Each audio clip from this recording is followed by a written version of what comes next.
Assalamualaikum warahmatullahi wabarakatuh. Perkenalkan, nama saya Praba Edi Febrian, NIM I1E024154 dari Penjas C.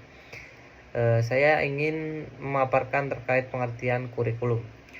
Pengertian kurikulum adalah seperangkat bahan pengalaman belajar siswa dengan berbagai pedoman pelaksanaannya yang tersusun secara sistematik dan dipedomani oleh sekolah dalam kegiatan belajar mengajar. Lalu ada unsur utama dalam kurikulum, yaitu meliputi tujuan, materi, metode, dan evaluasi. Yang pertama, tujuan. Tujuan kurikulum yang jelas dan spesifik menggambarkan apa yang ingin dicapai oleh siswa. Hierarki tujuan kurikulum adalah tujuan pendidikan nasional, tujuan institusional, tujuan mata pelajaran, tujuan pembelajaran. Yang kedua, ada materi kurikulum. Materi kurikulum adalah bahan ajar atau konten yang digunakan dalam proses pembelajaran untuk mencapai tujuan kurikulum. Materi kurikulum dapat berupa pengetahuan, keterampilan, dan sikap. Materi kurikulum disajikan dalam berbagai bentuk seperti buku teks, modul, multimedia, lalu aktivitas. Yang ketiga, ada metode dalam kurikulum, yaitu mencakup strategi, teknik, dan media pembelajaran. Metode kurikulum dapat berupa ceramah, diskusi, proyek, maupun eksperimen.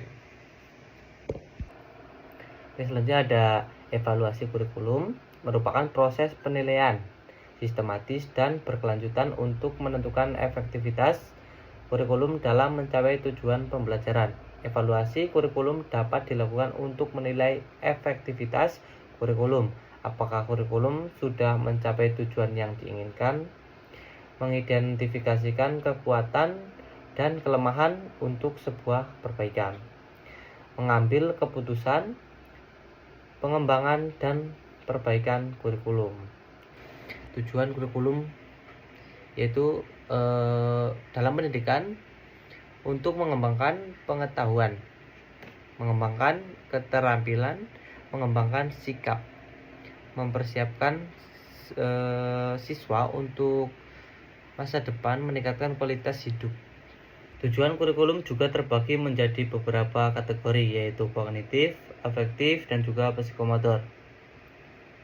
Di sini juga ada relevansi kurikulum dengan kebutuhan peserta didik dan perkembangan zaman. Kebutuhan peserta didik, perkembangan zaman sangat penting untuk meningkatkan motivasi belajar, mempersiapkan peserta didik dalam menghadapi tantangan dan kesempatan di masa depan, meningkatkan kualitas pendidikan dan mencapai tujuan pembelajaran yang diinginkan.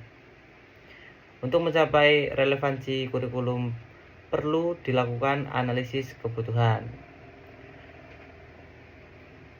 Pengembangan kurikulum yang fleksibel, integritas teknologi, pengembangan keterampilan berpikir kritis, kreativitas, dan kolaborasi.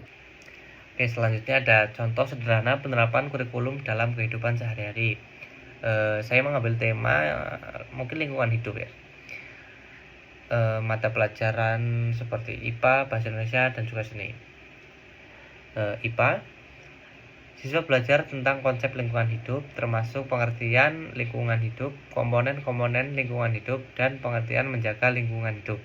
Siswa juga belajar tentang cara-cara menjaga lingkungan hidup seperti mengurangi penggunaan plastik, menghemat air, dan memisahkan sampah. Lalu yang seni, siswa membuat poster yang berisi informasi tentang lingkungan hidup dan pentingnya menjaga lingkungan hidup. Poster dapat berisi gambar-gambar yang menarik dan pesan-pesan yang mendorong siswa untuk menjaga lingkungan hidup. Dan yang terakhir yaitu ada Bahasa Indonesia. Siswa menulis esai yang berisi pendapat mereka tentang pentingnya menjaga lingkungan hidup. Esai dapat berisi argumen-argumen yang mendukung pentingnya menjaga lingkungan hidup dan saran-saran untuk meningkatkan kesadaran lingkungan hidup.